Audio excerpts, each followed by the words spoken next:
देव सभी को। तो आज जो विषय है हमारा बात करने का वो ये है कि किसी भी साधना में या किसी भी मंत्र को जपने में किसी गुरु की क्या महत्वता है। कोई भी मान लीजिए साधक है, अपने इष्ट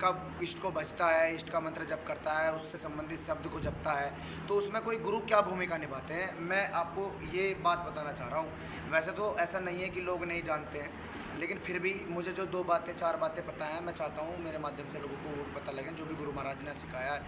तो इसमें सबसे पहले तो सतगुरुदेव मनु भैया जी की जय जयकार है और शनिदेव महाराज की जय हो। तो बात गुरु की करते हैं कि गुरु का महत्व किसी भी साधना में कितना है। तो इसमें सबसे पहले मैं ये बताता हूँ कि जब आप किसी भी शब्द को जपना शुरू करते हैं, किसी भी देवता के मंत्र को जपना शुरू करते हैं, तो उसमें क्या होता है कि आप एक न्यास विधि के तहत कार्य करते हैं। उसमें एक विनियोग होता है, उस विनियोग के तहत कार्य करते हैं जिसको संकल्प बोला जाता है। तो उस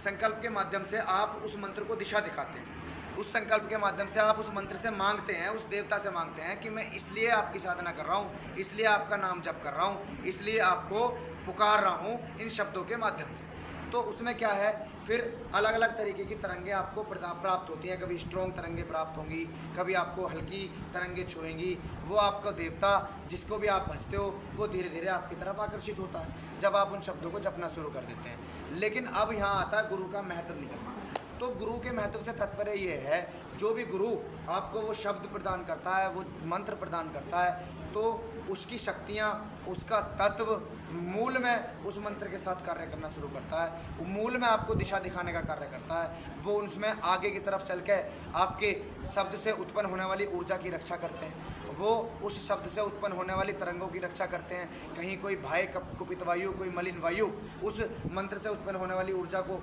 ना खाए, जो आपको प्राप्त होनी है, जो आपके आत्म उत्थान के लिए आपको प्राप्त होनी है, आपके कुल के कल्याण के लिए आपको प्राप्त होनी है, जो आप मेहनत कर रहे हैं इस तरीके से। तो उसमें गुरु का तत्व साथ साथ चलता है, उसमें गुरु महाराज की शक्तियाँ, उनका आशीर्वाद साथ साथ चलता है, ताकि आपके बीज से जो फलित होने वाली ऊर्जा है वो आपको ही मिले, उसे कोई खाए ना। क्योंकि कई बार ऐसा देखा जाता है कि हम किसी न किसी कष्ट में पहले से होते हैं, तब हम भगवान की तरफ बढ़ते हैं। ज़्यादातर ये ऐसा, इसका परसेंटेज ज़्यादा है। कोई किसी की मानसिक स्थिति में पहले से ही विचार आ रहे हैं भगवान की तरफ जाने के और वो स्वस्थ है, तो वो बहुत ऐसे रेयर केस आते हैं। लेकिन जो पहले से परिवार में किसी समस्या को लेकर दुखी चल रहे हैं या अपने रूप में कोई कष्ट पा रहे हैं अपने शरीर में, तो उसको लेकर फिर वो भगवान की तरफ बढ़ते हैं, कोई किसी गुरु की खोज करते हैं और फिर उससे कोई मंत्र का जप लेते हैं, कोई सिद्धि साधना के रूप में उससे बातें पूछते हैं कि भाई मैं क्या ऐसा करूं, क्या मैं ऐसा जपूं जिससे मेरे शारीरिक कष्टों का निवारण हो जाए, जिससे मेरे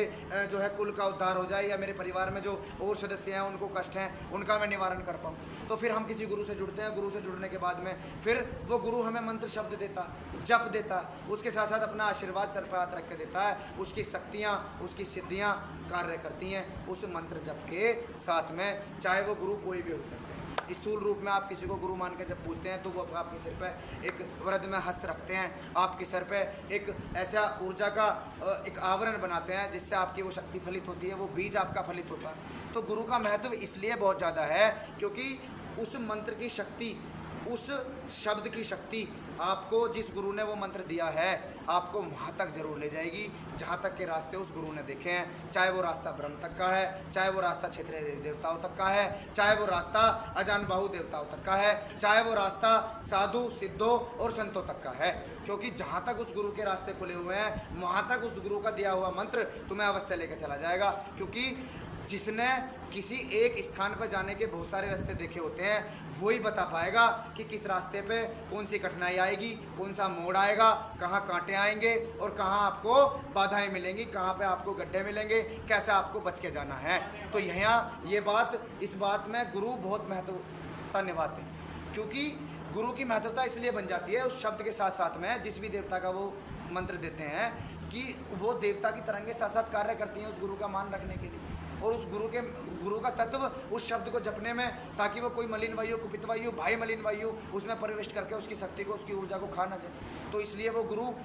का तत्व जो चलता है पॉजिटिविटी के रूप में, वहाँ वो रक्षा करता है आपके मंत्र की, आपके शब्द की। तो गुरु की तो बहुत महत्वता है। लेकिन इसमें एक बात ये निकल के आती है कि वो शब्द या वो महात्मन जिसको हम गुरु के रूप में पूज रहे हैं, वो आपको वहाँ तक जरूर ले जाएंगे जहाँ तक के रास्ते उन्होंने देखे हैं, जहाँ तक के मार्ग उन्होंने देखे हैं। चाहे वो अजान बाहु देवता को पूजते हैं तो मैं ये लिख के दे सकता हूँ, वो आपको अजान बाहु देवता के दर्शन करवा देंगे। चाहे वो किसी भी तरीके से कराएं, किसी भी प्रकार से कराएं, लेकिन वो जरूर दर्शन करवा देंगे, क्योंकि उन्होंने अपने इष्ट के, चाहे उसमें हनुमान जी महाराज हैं, चाहे उसमें शनिदेव महाराज हैं, चाहे उसमें कोई देवी को पूजता है, अगर मूल रूप में उन्होंने उनको भजा है और उन्होंने उनको पाया है तो आपको वो वहाँ तक जरूर ले जाकर छोड़ेंगे। और जो क्षेत्रीय देवी देवता तक पूजते हैं वो क्षेत्रीय देवी देवताओं तक ही सीमित रह जाते हैं, क्योंकि जिस गुरु की जहाँ तक भी दृष्टि, जहाँ तक भी उसकी पहुंच मंत्र शब्द शक्ति के रूप में होती है, वो तुम्हें वहाँ तक लेकर जरूर जाता है, वो तुम्हें वहाँ के दृश्य जरूर दिखा देता है कि देख मेरे इष्ट ने मुझे यहाँ तक पहुँचाया है, तो अपने शिष्य को या अपने दोबारा दिए हुए मंत्र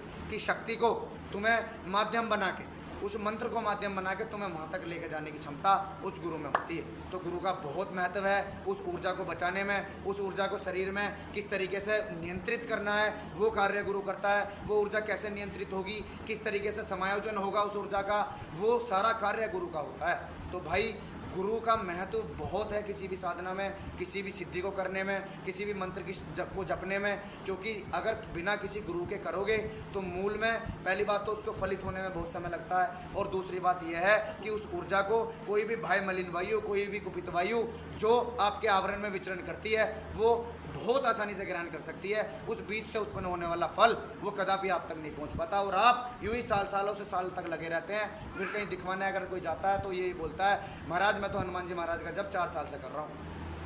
लेकिन वो उसके पीछे जो रहस्य हैं उन्हें कभी जान ही नहीं पाता कि किस तरीके से हमें न्यास के साथ करना चाहिए, किस तरीके से हमें संकल्प के साथ करना चाहिए, किस तरीके से हमें विनियोग के साथ करना चाहिए, किस तरीके से हमें उस मंत्र को दिशा दिखानी चाहिए, किस तरीके से हमें उससे उत्पन्न होने वाली ऊर्जा को नियंत्रित करके अपने शरीर में ग्रहण करना है, क्योंकि वो क्षमता के अनुसार आएगी। क्योंकि देवता तो सब कुछ दे सकता है, उसके पास सब कुछ है, आपकी ग्रहण क्षमता कितनी है ये इस बात पर डिपेंड करता है। तो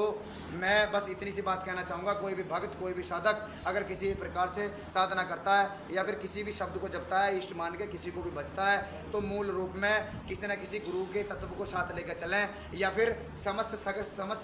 जो है जगत के शंकर भगवान गुरु हैं, आप मूल में कम से कम उनको गुरु जरूर मानें, और बिना गुरु को ध्यान में